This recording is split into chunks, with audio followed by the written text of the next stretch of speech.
పార్లమెంట్లో కేంద్ర హోంమంత్రి అమిత్ షా చేసిన వ్యాఖ్యలకు నిరసనగా ఇండియా కూటమి దేశవ్యాప్త నిరసనకు పిలుపునివ్వడంతో హైదరాబాద్లో పీసీసీ అధ్యక్షుడు మహేష్ కుమార్ గౌడ్ ఆధ్వర్యంలో భారీ ర్యాలీ నిర్వహించారు.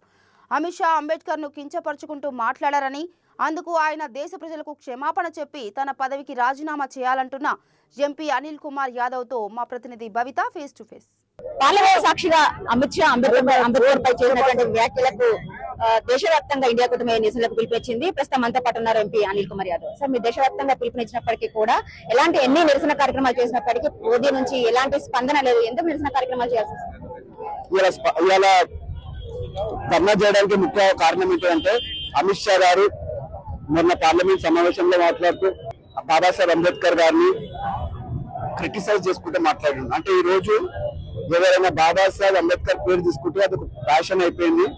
ఈ రోజు ఒక బాబాసాహెబ్ అంబేద్కర్ పేరు అంటే ఒక ప్యాషన్ అయిపోయింది అని చెప్పి ఒక క్రిటిసైజ్ చేసుకుంటే మాట్లాడారు. ముఖ్యంగా ఏంటంటే ఆయన మాట్లాడుతున్న సమయంలో బాడీ లాంగ్వేజ్ ఎలా ఉంది అని అంటే, ఎవరిపైన మనం కోపంగా మాట్లాడతాం కదా, ఎవరిపైన పగ ఉంటే, ఎవరైనా కమ్యూనిటీ పైన పగ ఉంటే ఎట్లా మాట్లాడతాం, ముందుకు వస్తే వాళ్ళని ఎట్లా క్రిటిసైజ్ చేసి మాట్లాడతాం, ఆ విధంగా అమిత్ షా గారు మాట్లాడడం జరిగింది.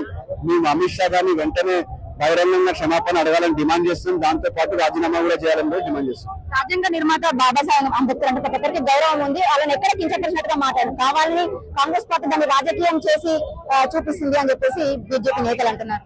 బీజేపీ నేతలు ఎవరైతే ఇది మాట్లాడుతారో వాళ్ళందరికీ కూడా ఒకే మాట చెప్తున్నా, రాష్ట్రంలో ఉన్న బీజేపీ నాయకులు, ఎంపీలు అందరూ కూడా బహిరంగంగా క్షమాపణ చెప్పాల్సిందే. మీరు చెప్పకుంటే మేమందరం బహుజనులు అందరం కూడా మీ ఇంటి దగ్గరకు వస్తామని కూడా మీ సందర్భంగా చెప్తున్నాను. మీరు 100% బాబాసాహెబ్ రాజ్యాంగం పైన చర్చకు ఎవరు రిక్వెస్ట్ చేసిరు? కాంగ్రెస్ పార్టీ రిక్వెస్ట్ చేసింది. 75 సంవత్సరాలు పూర్తి చేసుకుంటుంది రాజ్యాంగం. దీనిపైన చర్చ జరగాలి.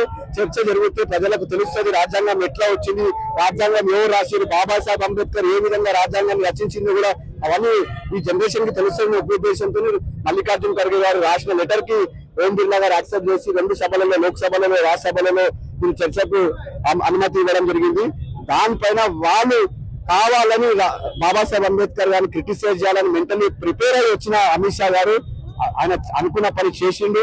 మేము డిమాండ్ చేస్తున్నాం వెంటనే బహిరంగ క్షమాపణ.